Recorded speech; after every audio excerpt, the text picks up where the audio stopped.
하나님 감사합니다.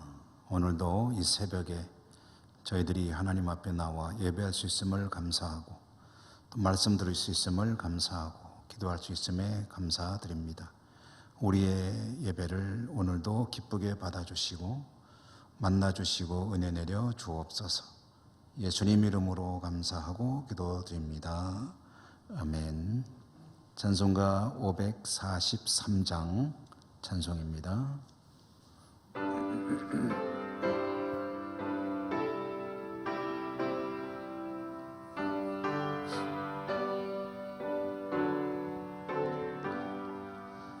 어려운 일 당할 때 나의 믿음 적으나 의지하는 내 주를 더욱 의지합니다.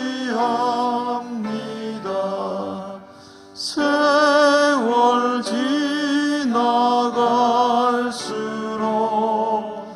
의지할 것뿐일세. 무슨 일을 당해도 예수 의지합니다. 성령께서 내 마음 밝히 비춰주시니 인도하심 따라서 주만 의지합니다. 세월 지나갈수록 의지할 것뿐일세. 무슨 일을 당해도 예수 의지합니다. 밝을 때의 노래와 어두울 때의 기도로 위태할 때 도움을 주께 간구합니다. 세월 지나갈수록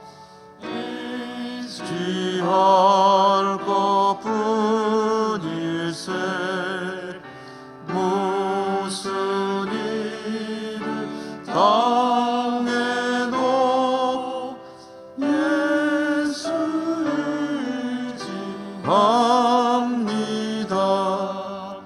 생명이 있을 동안에 예수 의지합니다. 천국 올라가도록 의지할 것뿐일세. 세월 지나갈수록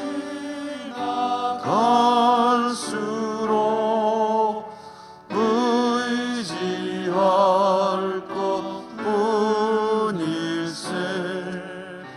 무슨 일을 당해도 예수 의지합니다.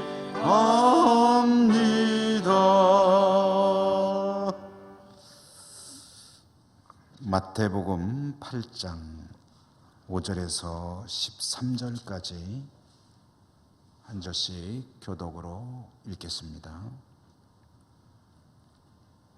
마태복음 8장 5절에서 13절까지 예수께서 가버나움에 들어가시니 한 백부장이 나와 간구하여 이르되 주여 내 하인이 중풍병으로 집에 누워 몹시 괴로워하나이다. 이르시되 내가 가서 고쳐 주리라. 백부장이 대답하여 이르되 주여 내 집에 들어오심을 나는 감당하지 못하겠사오니 다만 말씀으로만 하옵소서. 그러면 내 하인이 낫겠사옵나이다. 나도 남의 수하에 있는 사람이요 내 아래에도 군사가 있으니 이더러 가라 하면 가고 저더러 오라 하면 오고 내 종더러 이것을 하라 하면 하나이다. 예수께서 들으시고 놀랍게 여겨 따르는 자들에게 이르시되 내가 진실로 너희에게 이르노니 이스라엘 중 아무에게서도 이만한 믿음을 보지 못하였노라. 또 너희에게 이르노니 동서로부터 많은 사람이 이르러 아브라함과 이삭과 야곱과 함께 천국에 앉으려니와 그 나라의 본 자손들은 바깥 어두운 데 쫓겨나 거기서 울며 이를 갈게 되리라. 예수께서 백부장에게 이르시되 가라 내 믿은 대로 될지어다 하시니 그 즉시 하인이 나으니라. 아멘. 오늘 칭찬 듣는 백부장 제목으로 말씀을 함께 잠시 나누겠습니다. 예수님께서 산상수훈을 마치시고 산에서 내려오시니 많은 군중들이 기다리고 있었다. 많은 사람들이 이제 병을 고치기 위해서 찾아온 사람들이었습니다. 그래서 예수님은 이제 내려오셔서 이제 분주하시죠. 병자들을 고치시고 그리고 이제 가버나움으로 가셨는데 예수님의 사역의 본거지입니다. 가버나움으로 가시니 한 백부장이 예수님을 기다리고 있었다 하는 거죠. 백부장이 예수님을 기다린 이유는 뭐냐면 그의 하인이 병들어서 위중했기 때문에 예수님에게 도움을 받고 싶어 기다리고 있었던 것입니다. 백부장은 예수님을 만나자 하인의 병을 고쳐달라고 예수님께 간청을 하는데요. 이것은 여러 가지 면에서 대단히 이례적인 일입니다. 우선 이 백부장이라는 사람이 어떤 사람이냐, 글자 그대로 백부, 100명의 장부들을 거느리는 그런 장교, 군대 장교죠. 이 백부장이 유대 땅에서, 로마군 백부장이 유대 땅에서 누리는 그 권세라는 것은 대단합니다. 쉽게 생각해서 일제강점기에 일본군 헌병 장교가 얼마나 대단한 위세를 떨쳤는가 하는 것을 생각해 보면 이제 정복 국가의 군대의 이 간부가 피정복지에서 얼마나 막강한 힘을 가질 수 있는가 하는 것을 짐작할 수가 있죠. 이런 사람들이 정복 국가의 이제 피정복지에 사는 거죠. 살면서 이제 그 나라 사람들을 하인으로 두고 부릴 때에 그 하인에게 문제가 생긴다는 것은 그렇게 심각한 문제일 수가 없습니다. 자기가 사는 지역의 하인 정도면은 일종의 소모품과 같은 존재인데요. 그런데 그런 하인을 위해서 백부장쯤 되는 그런 주인이 그 지역의 선지자라고는 하지만 역시 다스림을 받는 피지배 국가의 백성이거든요. 그런 사람한테 나와서 간청을 한다는 것은 그건 사실 좀 안 어울리는 모양입니다. 이유는 한 가지밖에 없습니다. 그것은 이 백부장이라는 사람이 대단히 인간의 생명을 존중하는 마음을 가진 사람이다. 그래서 그것을 위해서라면 웬만한 일들은 다 할 수가 있는 그런 사람이다라고 볼 수가 있는 거죠. 주님을 찾아와서 간청하는 것을 통해서 또 한 가지 이 백부장에 대해서 알 수 있는 사실은 그가 대단히 믿음을 가진 인물이다라는 것입니다.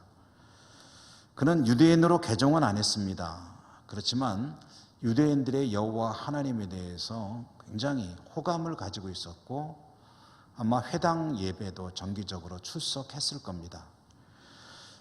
그는 하나님을 믿는 사람으로 살아가고 있었고 그런 하나님을 믿는 믿음의 눈으로 바라보니 예수님은 선지자 중에서도 보통 선지자가 아니거든요. 그러므로 이제 예수님께 나와서 이런 요청을 하게 되는 거죠. 예수님 시대에도 그랬거니와 로마가 다스리던 시대에 이 로마가 다스리는 세계에는 유대인들이 굉장히 많이 살았습니다. 이스라엘 땅에 사는 유대인들보다 몇 배나 되는 많은 사람들이 디아스포라, 흩어져 살아가는 유대인으로 각지에 흩어져 살고 있었는데요. 이렇게 각지 흩어져 사는 유대인들은 그 지역에 사는 사람들에게 대단히 그 존중을 받았다고 합니다. 왜냐하면 여호와 하나님을 잘 믿으려고 했었고 하나님의 계명에 따라 살려고 하다 보니 굉장히 경건하고 도덕적으로나 윤리적으로 대단히 좀 보기 좋은 모습을 가진 사람들이 대부분이었고, 게다가 이제 유대인들이 굉장히 그 강력하게 어려서부터 교육받는 게 있습니다. 그게 뭐냐면 어려운 사람을 돕는 일. 이것이 유대인들이 가정에서 굉장히 강조하는 교육 내용이거든요. 유대인들이 가는 곳마다 발전하는 게 있는데 그게 뭐냐면 사회복지제도가 잘 발달했다고 합니다. 유대인들이 얼마나 남들을 잘 도와주는지 그걸 보고 지역 사람들이 감동을 해가지고 그 지역에는 어려운 사람을 돕는 사회복지제도가 저절로 발달하게 될 만큼 유대인들이 가는 곳에는 그런 모습들이 일어났고, 그러다 보니까 유대인들이 믿는 신을 믿고 싶은 사람들이 많이 이제 유대인들의 그 공동체 속으로 들어오게 되었고요. 개종은 안 합니다. 개종하려면 할례도 받아야 되고 여러 가지 율법을 지켜야 하기 때문에 복잡해서 개종은 안 하지만 유대교 회당 예배도 참석하고 믿는 사람으로 살아가는 거죠. 이렇게 유대인들은 사실 디아스포라 유대인들은 굉장히 지역에 좋은 영향을 끼치고 있었고 많은 사람들이 유대교로 이제 들어오고 있었고, 이 백부장도 그런 사람이었다. 그래서 이 유대인들이 믿는 하나님에 대해서 상당히 호기심과 호감을 갖고 있었고, 그리고 자기도 잘 믿으려고 애쓰는 그런 사람이었다. 이 사람의 눈에 뜨인 예수님은 보통 분이 아니었고, 그가 행하는 많은 기적과 이런 것들을 보면서 자기 그 하인이 문제가 생겼을 때 찾아와서 간청할 수 있는 그런 믿음의 사람일 수 있었다는 거죠. 그의 믿음이 정말 대단했다는 것은 그가 이제 군인이라는 사실을 통해서도 알 수가 있는데, 군인이기 때문에 그렇게 표현한 것 같아요. 예수님께서 그러냐 그럼 그대 집에 가서 내가 화인을 고쳐주겠다 하고 나서려고 하니까 아이고 오지 마십시오. 어떻게 그 선생님이 우리 집에 오는 것을 감당할 수가 없다 하니까 누추한 곳에 오실 필요 없다는 얘기죠. 예의상 하는 말일 수도 있고 정말 믿음으로 표현하는 말일 수도 있는데, 다만 군인답게 자신의 믿음을 표현합니다. 나도 부하들이 있습니다. 그래서 부하들이 있는데 그 부하들한테 가라 그러면 가고 오라 그러면 오고 전쟁터에 나가서 싸우라 하면 싸우고 죽으라 하면 죽는 신용도 해야 되는 것이 이제 아주 절대적인 그런 명령에 대한 복종 아니겠습니까? 군인들의. 주님도 그러시면 될 거 아닙니까? 주님께서 병들어 물러가라면 병에 물러갈 것이요.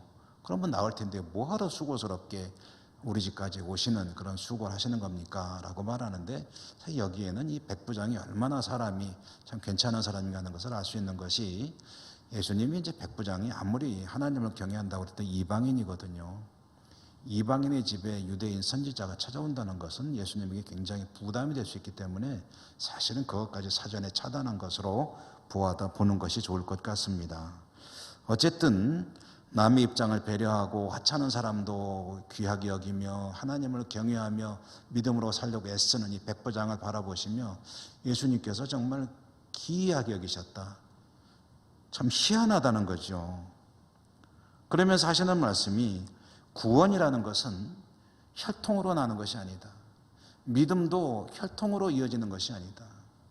구원은 혈통이 아니라, 그리고 믿음도 정해진 사람에게만 주어지는 것이 아니라 어디서 온 사람이든지 누구든지 믿음을 가지고 하나님을 경외하는 삶을 살아가게 되면 그가 바로 아브라함의 자손이 아니겠느냐. 혈통의 자손이 아니라 믿음의 자손이 아브라함의 자손이다 라는 말씀을 하시면서 이제 하인이 나섰다고 선포를 하시는 거죠.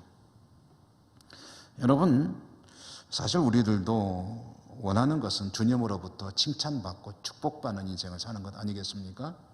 그렇다면 주님께서 무엇을 칭찬하시나 하는 것을 잘 봐야 됩니다. 백부장이 무엇으로 칭찬받습니까? 그가 주님을 위해서 한 일이 무엇입니까? 믿음을, 온전한 순전한 믿음을 보여준 것, 그것 한 가지였습니다. 다른 것으로 칭찬받은 게 아니지요. 주님께서 말씀만 하시면 그대로 되지 않겠습니까? 하는 이 믿음, 그것이 칭찬받은 것이고, 저도 여러분도 그와 같은 믿음으로 살아가노라면 주님이 칭찬만 하실 뿐 아니라 그 삶에 있는 문제들도 해결하시며 축복하시리라 믿습니다.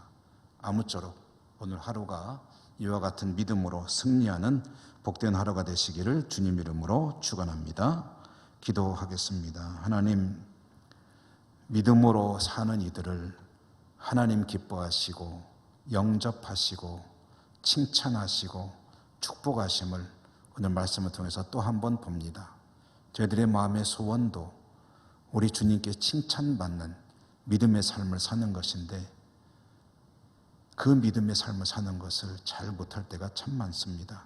불쌍히 여겨주시고 성령으로 붙들어 주시며 승리하는 믿음의 삶이 될 수 있도록 은혜와 은사를 더하여 주시옵소서. 오늘 하루도 그렇게 승리하는 복된 하루 되게 하여 주옵소서.